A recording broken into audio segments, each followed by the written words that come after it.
Stepstone presenting Vira, truly independent AI homes, 0% no other charges. போரூருக்கே இது புதுசு. at Kattupakkam Porur. பாட்டாளி மக்கள் கட்சியின் சார்பில் ஒரு பிரம்மாண்டமாக இனமே விழித்தெழு அப்படிங்கிற ரீதியில் ஒரு பெரிய மாட்டை நடத்தி முடித்திருக்கிறார் பாட்டாளி மக்கள் கட்சியின் நிறுவனரும் அக்கட்சியின் தலைவருமான ராமதாஸ் அவர்கள். மாநாடு என்பது முழுக்க அன்புமணியின் கை மட்டும்தான் ஓங்கியிருந்தது.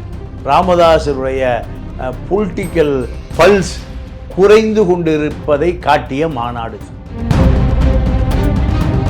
இந்த சித்திரை முழுநிலவு மாவட்டம் ஒட்டுமொத்த செலவு அன்புமணி தான். நம்ம மூர்த்திக்கு மட்டும் 3 கோடி ரூபா கொடுத்துருக்காரு. சென்னைக்கு ஏகே மூர்த்திக்கு, முன்னாள் ரயில்வே அமைச்சர் மூர்த்திகிட்ட 3 கோடி கொடுத்துருக்காரு. என்ன ஒன்றே தெரியாது. ஒரு 500 வாகனங்கள் வரணும். எங்கே மாமல்லபுரத்துக்கு 500 வாகனம் வரணும். அதே போல் தமிழ்நாட்டினுடைய வட மாவட்டங்கள் அத்தனைக்கும் 7 கோடி ரூபாய் கொடுக்கப்பட்டது. சொந்த காசுலேயே அந்த மாவட்டத்திலிருந்து ஏறக்குறைய 50க்கு மேற்பட்ட பஸ்ஸுகளை அவன் செலவு பண்ணி கூட்டிகிட்டு வந்தான். ராமதாஸால் தன்னுடைய மகள் காந்திமதி வயிற்று பேரன் முகுந்தன் மேடையில் அமர முடியவில்லை. இப்போ வீரமணி மகன் அன்புராஜ் கிட்ட நீங்கள் பெரும் போராட்டம் நடத்திட்டு இருக்கார். மகன் சொன்னா அப்பன் சொன்னா மகன் கேட்பதே இல்லை. எங்க திமுகவில் கருணாநிதி சொல்லி ஸ்டாலின் கேட்கல, இப்போ ஸ்டாலின் சொல்லி உதயநிதி கேட்கல, இப்ப ட்ரெண்ட். அடுத்து வைகோ சொல்லி மகன் கேட்கல, துரை வைகோ சொல்லி அப்ப கேட்கல, இப்ப ட்ரெண்ட். திமுக அணிக்கு போக தயாராகி விட்டதா பாமக இந்த முறை? இல்ல, திமுக அணிக்கு இல்ல, ஜிகே மணி திமுகவுக்கு போக தயாராகி விட்டேன். நம்ம ஆட்களே நமக்கு ஓட்டு போடவில்லை, இதெல்லாம் நான் கவனிச்சுட்டு தான் வர்றேன், யாரா இருந்தாலும் பார்க்க மாட்டேன், தூக்கிடுவேன் அப்படிங்கிற மாதிரிலாம் சொல்லியிருக்காரு. இப்படிலாம் நீங்கள் கட்சிக்கு துரோகம் பண்ணீங்க அப்படின்னா ஒவ்வொருத்தருடைய கணக்கையும் முடிப்பேன் அப்படின்னு சொல்லியிருக்காரு ராமதாஸ் அவர்கள்.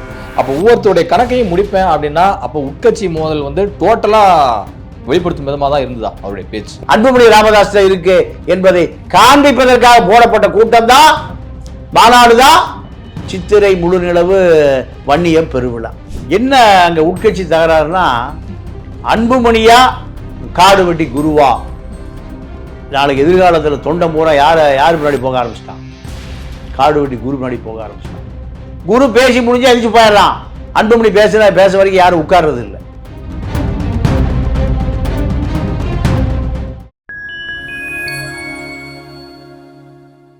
வணக்கம், நான் உங்கள் சங்கீத் குஹன். நம்ம சிறப்பு நிகழ்ச்சியில் நம்மோடு இணைந்திருக்கிறார் மதிப்பிற்குரிய மூத்த பத்திரிகையாளர் திரு தமிழா பாண்டியன் அவர்கள். வணக்கம் சார். வணக்கம். எப்படி இருக்கீங்க? நல்லா இருக்கேன். பாட்டாளி மக்கள் கட்சியின் சார்பில் ஒரு பிரம்மாண்டமாக இனமே விழித்தெழு அப்படிங்கிற ரீதியில ஒரு பெரிய மாட்டை நடத்தி முடித்திருக்கிறார் பாட்டாளி மக்கள் கட்சியின் நிறுவனரும் அக்கட்சியின் தலைவருமான ராமதாஸ் அவர்கள். இங்கு அப்பா மகன் மோதல்லாம் முடிவுக்கு வருமா அப்படின்லாம் சொல்லிட்டு இருந்தாங்க. ஆனா 2 பேருமே இணைந்துதான் இந்த மாநாட்டை வெற்றிகரமா நடத்தி முடிச்சிருக்காங்க. இந்த மாநாட்டினுடைய நோக்கம் என்ன நினைக்கிறீங்க? இல்லை, இந்த மாநாட்டினுடைய நோக்கம் வருகிற சட்டமன்ற தேர்தலில் பாட்டாளி மக்கள் கட்சியினுடைய வாக்கு வங்கியை நிரூபித்து குறைந்தபட்சம் ஒரு 20 சட்டமன்ற வேட்பாளர்களை ஆளுங்கட்சி கூட்டணியில் வெற்றி பெற வைக்க வேண்டும் என்பதை தவிர வேறு நோக்கம் இல்லை. இந்த மாநாட்டில் முடிச்சிட்டீங்க? இல்லை, ஏன்னா இன்னும் பல விஷயங்கள் நான் சொல்ல போகிறேன். இந்த மாநாடு என்பது முழுக்க அன்புமணியின் கை மட்டும்தான் ஓங்கியிருந்தது. ராமதாசருடைய பொலிட்டிக்கல் பல்ஸ் குறைந்து கொண்டிருப்பதை காட்டிய மாநாடு. இந்த மாநாட்டில் அன்புமணியுடைய பொலிட்டிக்கல் பல்ஸ் என்ன ஆகுது? ஏறுமுகமாக இருக்கிறது. ராமதாசுடைய பொலிட்டிக்கல் பல்ஸ் இறங்கு முகமாக இருக்கிறது. என்ன காரணம்னா, ராமதாஸுக்கும் அன்புமணிக்கு என்ன சண்டை? முகுந்தனை மாநில இளைஞரணி தலைவர் ஆக்க வேணும். இதுதான் ஆரம்பத்திலிருந்து ராமதாஸுக்கும் அன்புமணிக்குமான சண்டையே அதுதான். இந்த மாநாட்டில் அன்புமணி உடைய நெருக்கம் என்னன்னா, கோரிக்கை என்னன்னா, முகுந்தன் மாநாட்டில் மேடையில் ஏறி அமர்ந்தால் நான் கிளம்பி போயிடுவேன், நான் இந்த மாநாட்டில் கலந்து கொள்ள மாட்டேன், இந்த மாநாடு எனக்கான மாநாடு, ஏன்னா 10 கோடி ரூபாய் செலவு செய்தது அன்புமணி தான். நீங்க இந்த சித்திரை முழுநிலை மாவட்டத்துக்கு மொத்தம் ஒட்டுமொத்த செலவு அன்புமணி தான். நம்ம மூர்த்திக்கு மட்டும் 3 கோடி ரூபா கொடுத்துருக்காரு. சென்னைக்கு ஏகே மூர்த்திக்கு, முன்னாள் ரயில்வே அமைச்சர் மூர்த்திகிட்ட 3 கோடி கொடுத்துருக்காரு. என்ன முடியே தெரியாது. ஒரு 500 வாகனங்கள் வரணும். எங்க மாமல்லபுரத்துக்கு 500 வாகனம் வரணும். அதே போல தமிழ்நாட்டினுடைய வட மாவட்டங்கள் அத்தனைக்கும் 7 கோடி ரூபாய் கொடுக்கப்பட்டு இந்த இத்தனை செலவு செஞ்சது யாரு? அன்புமணி தான். அன்புமணிக்கு உதவியா ஏகே மூர்த்தி இருக்கார். ராமதாஸுக்கு உதவியாக ஜி.கே. மணி இருக்கார். 2 கோஷ்டி ஆகி போச்சா? அப்ப மாவட்ட செயலர் அப்பா கோஷ்டியா மகன் கோஷ்டியா? அப்பா கோஷ்டி ஜி.கே. மணி மாவட்ட செயலாளர்களை ஒருங்கிணைக்கிறாரு. மகன் கோஷ்டியில ஏகே மூர்த்தி ஒருங்கிணைக்கிறார். இதே மாநாடு இத்தனை கோடி செலவு செய்து கூட்டப்பட்ட மாநாடு. நீங்க அப்படியே ரிவர்ஸில் போங்க. பாமகல தமிழர் வாழ்வுரிமை மாநாடு, அந்த மாநாட்டில் நானும் கலந்துருக்கேன். 90 அப்போ நானே சொந்த காசுலேயே அந்த மாவட்டத்திலிருந்து ஏறக்குறைய 50க்கு மேற்பட்ட பஸ்ஸுகளை அவன் செலவு பண்ணி கூட்டிட்டு வந்தான். சொந்த காசுல. அனுப்புவாளையத்தில் தங்கவேலு ஒன்றிய செயலாளர் ஒரு பஸ் வச்சு வந்தான். நல்லாம்பள்ளி ராமு பொள்ளாச்சியில், மேட்டுப்பாளையத்தில் தங்கராஜ் சிராஜ், கோயம்புத்தூரில் கரீம், நான் சொல்கிற ஆட்கள் எல்லாம் சொந்த காசு வச்சு கூப்பிட்டு வந்தான். மதியழகன் ஒருத்தர் காரமடையில், இப்படி பல அந்தந்த ஒன்றிய செயலாளர் அவன் சொந்த செலவில் ஒரு பஸ்ஸில் ஆளை வச்சு கூட்டிகிட்டு வருவான். அந்த மாநாட்டில் ஈழ போராட்டம் நடந்து முடிந்த மாநாடு, தமிழர் வாழ்வுரிமை மாநாடு. விபி சிங் அதில் சிறப்பு அழைப்பாளராக கலந்துருந்தார். இதை சீரணி அரங்கில் தான் கூட்டம். பல ஆயிரக்கணக்கான 1 லட்சம் தொண்டர்கள் கூடுனா. சைதாப்பேட்டை சின்னமலையிலிருந்து மெரினா பீச் வரைக்கும் ஊர்வலம். அதில் மதுரையிலிருந்து வேலுச்சாமி பிரபாகருடைய கட் அவுட் எடுத்துட்டு முன்னாடி நானே ஒரு 300 பனியனை அடித்து திருப்பூர்லேருந்து முன்னாடி பிரபாகரை, பின்னாடி ராமதாஸுடைய படம், 300 பேர் பனியன் போட்டு ஊர்வலத்தில் வந்தான். இதெல்லாம் சொந்த காசில் அன்னைக்கு செஞ்சான். உணர்வாக இருந்தது. திமுக அதிமுக மாற்றாக பாமக பார்க்கப்பட்டது. தமிழ் தேசிய அரசியல் ராமதாஸ் தான் இருந்தது. வன்னியர் சங்கம் என்ற ஜாதி கட்சியாக இருந்தாலும் அன்றைக்கு தமிழ் தேசிய ஆட்கள் எல்லாம் போய் சேருகிற வேடந்தாங்களா இருந்தது அன்றைய பாமக. ஆனா இன்னைக்கு ராமதாஸால் தன்னுடைய மகள் காந்திமதி வயிற்று பேரன் முகுந்தன் மேடையில் அமர முடியவில்லை. அவன் மேடையில் ஏற இறங்கி போயிடுவார். ராமதாசுடைய திட்டம் மாநாட்டு தீர்மானங்களை முகுந்தன் படிப்பார் என்கின்ற அந்த ஆசை, ராமதாசுடைய ஆசை மகன் அன்புமணியால் நிறைவேற்றப்பட முடியவில்லை. ஏன், என்ன காரணம்? அப்போ ராமதாஸ் பொட்டி எடுத்துட்டு ஊரா போய் வன்னியர் மக்களை ஒருங்கிணைத்த அந்த ஆற்றல், அந்த வன்னியர் மக்கள் திரண்டு வந்தான். ஆயிரக்கணக்கா லட்சக்கணக்கா. அந்த தியாகமெல்லாம் இன்னைக்கு ஆளே இல்லை.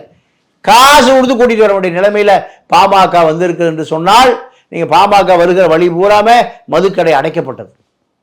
இதாக கட்சி. பிரபாகர விடுதலை புலிகள் என்னோட வரட்ட வைத்தியம் பார்க்கறக்கு நான் ஒரு மருத்துவன். ஜெயலலிதா ஆட்சி காலத்தில் 93-96 நான் ஒரு மருத்துவன், டாக்டர். பேஷண்டா அடிப்பட்டவன் பூரா வா என்கிட்ட. என்ன 7 வருஷம் ஜெயில் பிடிச்சி போடுறீங்களா? 70 வருஷம் ஜெயில் பிடிச்சி போட்டாலும் சரி, நான் ஒரு நோயாளி வந்தா பார்க்கத்தான் செய்வேன். இப்படி சொன்ன அந்த கட்சி எங்க? இன்னைக்கு முகுந்தனை மேடையேற்ற முடியாமல் அந்த மாநாட்டில் அவருடைய கோபம் தான் முழுக்க கொப்பளிக்குது. யாரை வேண்டுமானாலும் தூக்கி போட தயங்க மாட்டேன். எங்க தூக்கி போடுறது? 87 வயசுல எங்க தூக்கி போடுறது? மகனை தூக்கி போட முடியல. தன்னுடைய அதிகாரத்துக்குள்ள முகுந்தன் காந்திமதி மகனுக்கு ஒரு பதவி கொடுக்க முடியல. இதுதான் அவருடைய முதுமை. யாருக்கும் வர்ற பதுமை தான் அது. தந்தை பெரியாரே 94 வயசு உயிர் வாழ்வதற்கு நீங்க அவர் பெரும் போராட்டம் நடத்தினார். கருணாநிதி தன்னுடைய இறுதி காலத்துல பெரும் போராட்டம் நடத்தினார், முடியல. இப்ப வீரமணி மகன் அன்புராஜுக்கிட்ட நீங்கள் பெரும் போராட்டம் நடத்திட்டு இருக்கார். மகன் சொன்னா அப்பன் சொன்னா மகன் கேட்பதே இல்லை. எங்க திமுகவில் கருணாநிதி சொல்லி ஸ்டாலின் கேட்கல, இப்போ ஸ்டாலின் சொல்லி உதயநிதி கேட்கல. இப்ப ட்ரெண்ட். அடுத்து வைகோ சொல்லி மகன் கேட்கல, துரை வைகோ சொல்லி அப்பன் கேட்கல. இப்ப ட்ரெண்ட். வீரமணி சொல்லி மகன் கேட்கல, அன்புராஜ் 10,000 கோடி சேர்த்து வச்சிருக்காரு. பெரியார் சொல்லி வீரமணியும் கேட்கல, மணியம்மையும் கேட்கல. இதுதான் அரசியல். இப்போ இதே நோய் எங்க வந்திருக்கு? பாமகவுக்குள்ளே வந்திருக்கு. சொல்றது எல்லாமே வாரிசு அரசியல் கூட எல்லாம் கோடிக்கணக்கா பணம் இருக்கு, பலாயிரம் கோடி இருக்கு. பலாயிரம் கோடி. ராமதாஸுக்கு பலாயிரம் கோடியா இருந்தது, கருணாநிதி அரசியலுக்கு வரும்போது பலாயிரம் கோடியா இருந்தது, வீரமணி அரசியலுக்கு வரும்போது பலாயிரம் கோடியா இருந்தது. இன்னைக்கு 10,000 கோடி அன்புராஜுக்கு 10,000 கோடி. ஒரு பெரிய கட்சி பல லட்சம் கோடி சம்பாதிக்கிற கட்சி யாருக்கிட்ட இருக்கு? திமுக இருக்கு. அப்போ கருணாநிதி சொல்லி ஸ்டாலின் கேட்கல, ஸ்டாலின் சொல்லி உதயநிதி கேட்கல. கடைசி காலங்களில் இதுதான் எல்லாருக்கும் வருகிற எரர். அந்த எரர் யாருக்கு வந்திருக்கு? ராமதாஸுக்கு வந்திருக்கு. அப்போ முழுக்க முழுக்க மாவட்ட செயலாளர்கள் இப்போ ரெண்டு கோஷ்டி. அப்பா கோஷ்டியா மகன் கோஷ்டியா? எதிர்காலத்தில் மகன் தான் அதிகாரத்துக்கு வருவார். அப்போ அப்பா கோஷ்டி புறக்கணிக்கப்படும். ஜி.கே. மணியுடைய மகன் தமிழ்குமரா என்ன ஆனானே தெரியல.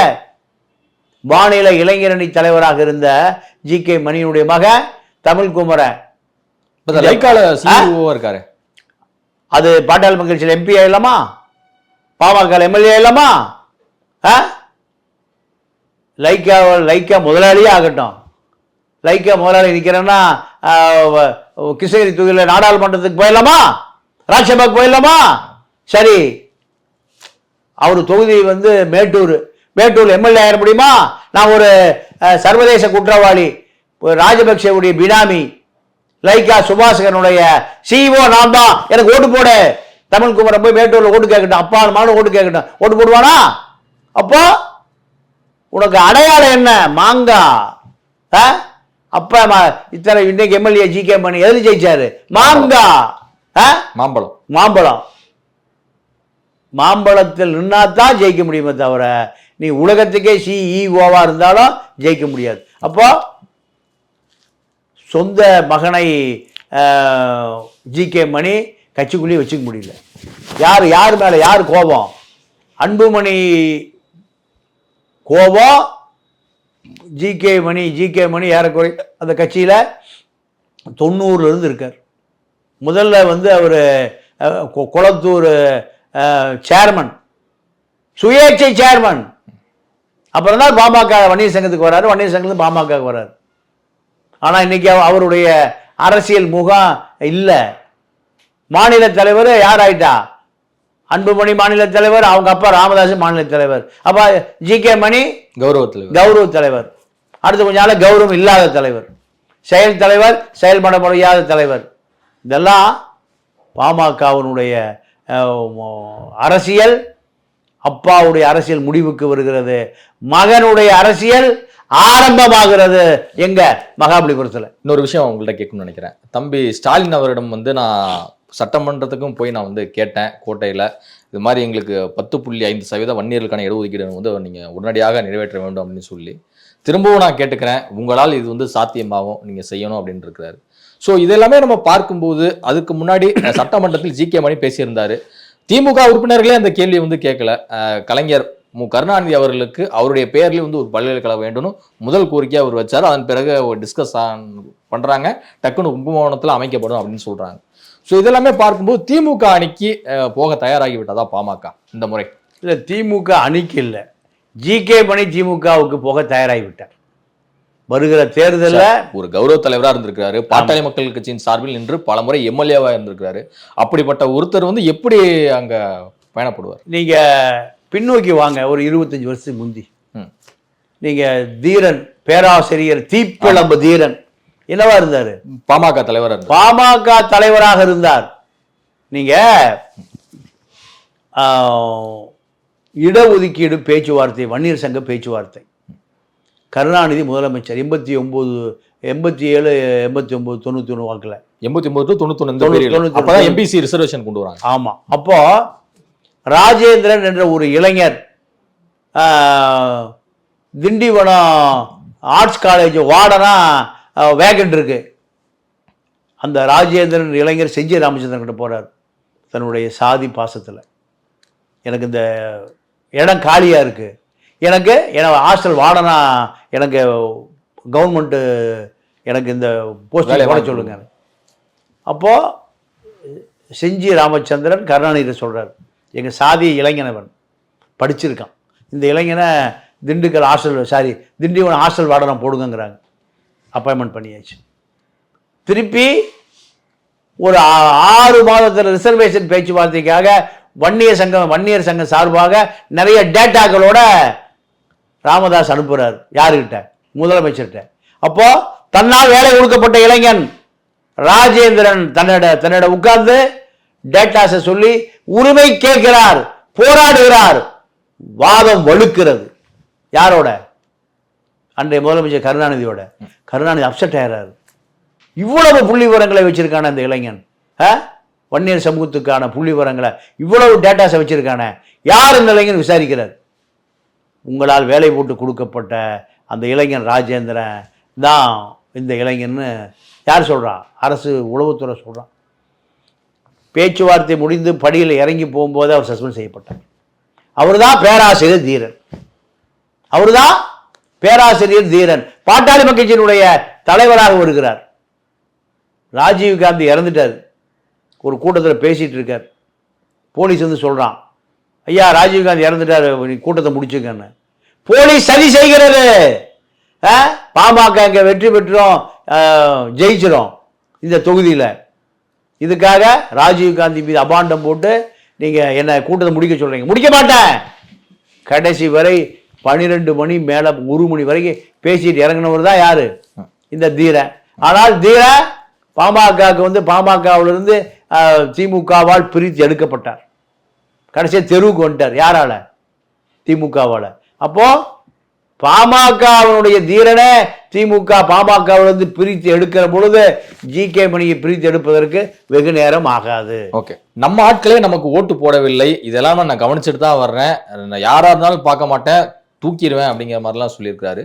இப்படிலாம் நீங்க கட்சிக்கு துரோகம் பண்ணீங்க அப்படின்னா ஒவ்வொருத்தருடைய கணக்கையும் முடிப்பேன் அப்படின்னு சொல்லியிருக்காரு ராமதாஸ் அவர்கள். அப்போ ஒவ்வொருத்தருடைய கணக்கையும் முடிப்பேன் அப்படின்னா அப்போ உட்கட்சி மோதல் வந்து டோட்டலா வெளிப்படுத்தும் விதமாக தான் இருந்ததா அவருடைய பேச்சு? உண்மை. ஏன்னா தன்னுடைய பேரனுடைய தான் உருவாக்கிய கட்சி தான் முதல்ல ஓம்னு போட்டு ஆரம்பித்த கட்சி அது. அந்த கட்சி பிள்ளையார் சொல்லியில்ல, ஓம். அது பிள்ளையார் சொல்லின்னு ஆர்எஸ்எஸ் பார்ப்பனர்கள் சொல்லுவான். ஓம்னு முதல் நீங்கள் ஒரு தொழிலையோ ஒரு லெட்டர் ஓம்னு போட்டு தான் எழுதுவோம். அது போல இப்போ பிள்ளையார் சொல்லியா போச்சு. தமிழருடைய கலாச்சாரம் அழிக்கப்படுவதில் இது ஒரு வகை. அப்போ இந்த ராமதாஸால் ஏறக்குறைய 80களில் ஆரம்பிக்கப்பட்ட அந்த வன்னியர் சங்கம் 90களில் பாமக ஆகி மத்திய அமைச்சராகி பல அரசியல் அற்புதங்களை நடத்திய அந்த ராமதாஸ் நேற்று என்ன நடந்தது? தன்னுடைய பேரனை முகுந்தனை, மகள் வயிற்று பேரனை மேடையில் அமர வைக்க முடியவில்லை, தீர்மானத்தை வாசிக்க அனுமதிக்கவில்லை. அவன் மேடையில் உட்கார்ந்து நான் இறங்கி போயிடுவேன், அவ்வளோ பாதி பேரை கூட்டிட்டு போயிடுவேன். இப்படி இந்த கட்சி எப்படி ஆரோக்கியமான பார்வையில் போகுமா? வாய்ப்பே இல்லை. அப்போ ராமதாசனுடைய பொலிட்டிக்கல் பல்ஸ் குறைந்து கொண்டு இருக்கிறது, அன்புமணியினுடைய பொலிட்டிக்கல் பல்ஸ் ஏறிக்கொண்டிருக்கிறது என்பதுதான்.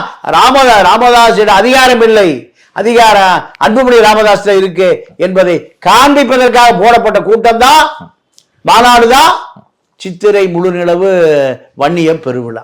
எம்எல்ஏன்னு கூட பார்க்க மாட்டேன், தப்பு செஞ்சா யாரா இருந்தாலும் கடல்ல தூக்கி போட்டுருவேன் அப்படின்னு சொல்லி பேசியிருக்காரு பாமக தலைவர் ராமதாஸ் அவர்கள். ஆனா அதே சமயம் கூட்டணி குறித்து நான் தான் முடிவு செய்வேன் அப்படிங்கிறாரு. இதை பார்க்கும்போது உங்களுடைய பதிலுக்கு கொஞ்சம் முரணா இருக்கு. அப்போ அன்புமணியுடைய பவர் எதுவும் குறைக்கப்படுதாங்க? அன்புமணி பவரை யாரும் குறைக்க முடியாது. அன்புமணியுடைய மாநில தலைவர் பதவியை நானே எடுத்துக்கிறேங்கிறாரு. ஏன் எடுத்துக்கிறாருன்னா, மாநில தலைவர் மட்டும்தான் பொதுக்குழுவை செயற்குழுவை கூட்ட முடியும். அந்த அதிகாரம் பைலாவில், பாமக பைலாவில் அப்படி தான் இருக்குது. எல்லா கட்சி பைலாக்களும் அப்படி தான் இருக்குது. ஆனால் ஏன் அவசர அவசரம் ராமதாஸ் அந்த மாநில தலைவர் பதவியை எடுத்துக்கிறாருன்னா, பொதுக்குழு செயற்குழு கூடி எந்த கூட்டணி என்பதை முடிவு செய்யக்கூடிய அதிகாரத்தை யார் எடுத்துக்க போறா? அன்புமணி எடுத்துக்க போறாரு. அதற்காகத்தான் அவசர அவசரமா மாநில தலைவர் பதவி அவர் எடுத்துக் கொள்கிறார். அது செல்லாது. மாநில தலைவர் பதவியை யார் கொடுக்கணும்? பொதுக்குழு செயற்குழு கொடுக்கணும். அதுதான் கட்சியினுடைய பாடி. இவர் நிறுவனருக்கு எந்த அதிகாரம் இல்லை. நிறுவனரை தலைவராக அறிவிக்கவே முடியாது. அன்புமணி எதிர்ப்பு தெரிவிக்கலையே தவிர சட்டபூர்வமா ராமதாஸ் எடுக்கக்கூடிய அந்த முடிவு கட்சியை கட்டுப்படுத்தாது. ஏன் கட்டுப்படுத்தாதுன்னா, மாநில தலைவர் என்பது அன்புமணி யார் தேர்ந்தெடுத்தா? பொதுக்குழு செயற்குழு கூடித்தான் தேர்ந்தெடுக்குது. ராமதாஸ் ஒப்புதலோடு தேர்ந்தெடுக்கப்பட்டவர் தான் அன்புமணி. ஆனால் இவர் திடீர்னு அவரை விளக்கிட்டு இவர் தலைவர் ஆவதற்கு எந்த பொதுக்குழு செயற்குழுவோ ஆதரவு கொடுக்கவில்லை. அந்த மாநாட்டில் பாருங்க, குருங்கிற வார்த்தையை பேசினா கை தட்டுறாயா, கூக்குரல் போடுறோம். அப்போ அடுத்த கேள்வி அதுக்குங்க தான் நான் வர்றேன். என்ன காரணம்? அந்த கட்சியினுடைய நாடி நரம்பெல்லாம் குரு பரவி இருக்கிறார். அன்புமணியை விட குருவை தான் பார்க்கிறான், தலைவனா பார்க்கிறான். அன்புமணியே குருவை பேரை உச்சரிப்பதை தவிர்த்த காலத்து போய் இப்போ காலத்தின் கட்டாயம் யாருடைய பேரை உச்சரிக்க வேண்டி வந்திருக்கு?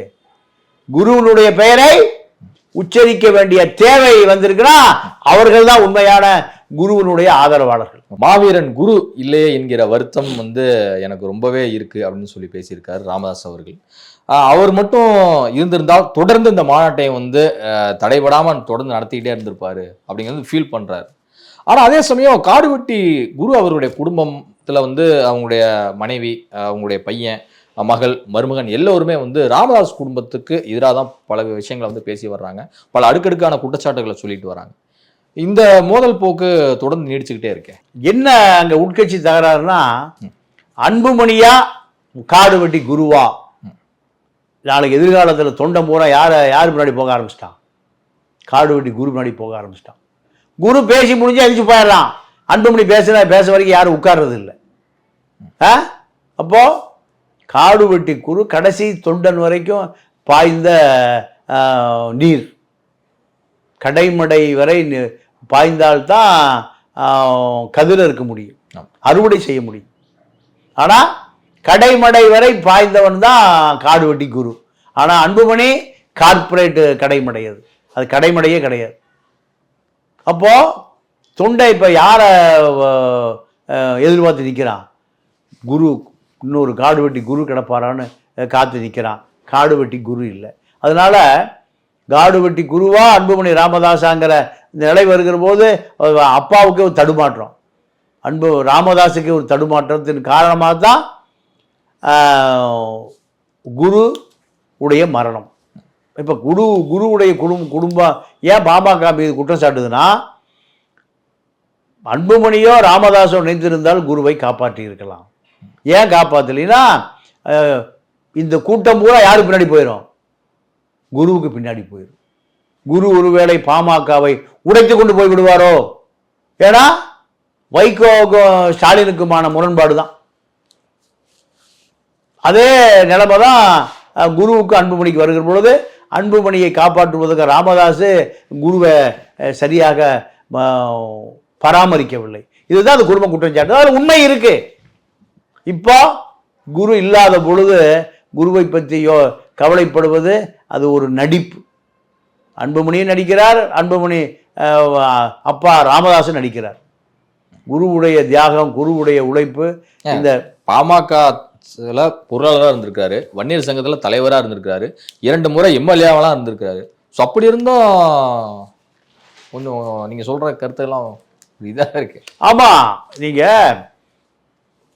கூட்டம் அன்புமணி பேசி கூட்டத்தை ஈர்க்க முடியுமா, அல்ல குரு பின்னாடி கூட்டம் நிற்குதாங்கிறத இந்த மாநாட்டில் பார்த்தோமா இல்லையா? நேற்று குரு வேரை சொல்லும் போது அத்தனை பேரும் ஆர்ப்பரிக்கிறான். அப்போ அத்தனை பேராலும் குரு நேசிக்கப்பட்டு இருக்கிறார். அதான காரணம். இதுதான் குரு மரணத்திற்கும் அவர் கடைசி காலத்தில் பாமகவிலிருந்து துன்பப்பட்டு போனதும் அது குடும்பம் சொல்லுவதும் ஒரு சேரத்தான், உண்மைதான், அதில் மாற்று கருத்தே இல்லை. வன்னியர்களுக்கு 10.5% இடஒதுக்கீடு வழங்க கோரி பெரிய அளவில் ஒரு போராட்டத்தை நடத்துவேன் என்கிறார் ராமதாஸ் அவர்கள். இதை மத்திய மாநில அரசுகள் எப்படி பார்க்கணும்னு நினைக்கிறீங்க? அதான் அண்டம் கிடுகிடுக்கு ஆர்ப்பாட்டம் போராட்டம் அதெல்லாம் சாத்தியமே இல்லை, அதெல்லாம் சாத்தியமே இல்லை. இப்போ எடப்பாடி பழனிசாமி 10.5க்கு தீர்மானம் போட்டு சட்டசபை நிறைவேற்றிட்டார். ஆமாம். அடுத்து நிறைவேற்ற வேண்டிய இடம் நாடாளுமன்றம். நாடாளுமன்றத்தில் நிறைவேற்றி அட்டவணை 5ல் வந்தாதான் இது சட்டமாகும். இப்போ சுப்ரீம் கோர்ட்டுக்கு அது நிலுவையில் இருக்கு. நீங்க திமுக கூட்டணியே இல்லாமல் அதிமுக கூட்டணியில் இருக்கக்கூடிய ராமதாஸுக்கு திமுக ஸ்டாலின் எப்படி 10.5 நிறைவேற்றுவார்? வாய்ப்பே இல்லை, அது வாய்ப்பே இல்லை.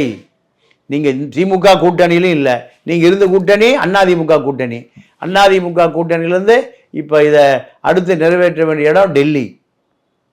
டெல்லியில தான் நாடாளுமன்ற இரு வகையிலும் இது தீர்மானம் நிறைவேற்றப்பட வேண்டும். நாகப்பா படையாச்சி, அதன் பிறகு அஞ்சலை அம்மாள், ஆணைமுத்து, ராமதாஸ் போன்ற தியாகிகளுடைய அவங்களுடைய தியாகங்கள் வந்து வெளியே தெரியப்படலை இன்றைய தலைமுறையினருக்கு அப்படின்னு சொல்லிட்டு ரொம்ப ஃபீல் பண்றாரு அன்புமணி அவர்கள். ஆனால் நாகப்பா அவர்களாக இருக்கட்டும், அஞ்சலை அம்மாள் அவர்களாக இருக்கட்டும், ஆணைமுத்து அவர்களாக இருக்கட்டும், இவங்க எல்லாருமே வந்து தமிழ்நாட்டு மக்கள் வந்து ஒரு தியாகிகளாக போராளிகளாக வந்து பார்க்குறாங்க. ஆனால் ஏன் இதை நாம வந்து வன்னியர் குல சத்தியர்களில் பிறந்தோம் அப்படிங்கிற ஒரு காரணத்துக்காக அவங்களை மறைக்கப்பட்டாங்க அப்படின்னு சொல்லிட்டு அன்புமணி ஒரு குற்றச்சாட்டை முன் வைக்கிறார். இது ஏற்கும்படியாக இருக்கா, இல்லை அரசியல் ஆதாயத்துக்காக அப்படி பேசியிருக்காருன்னு எடுத்துக்கலாம்? இல்லை, அன்புமணியே அவர்களை விழா எடுக்கலையே. அஞ்சலை அம்மாளுக்கு எத்தனை விழா எடுத்திருக்காரு அன்புமணி?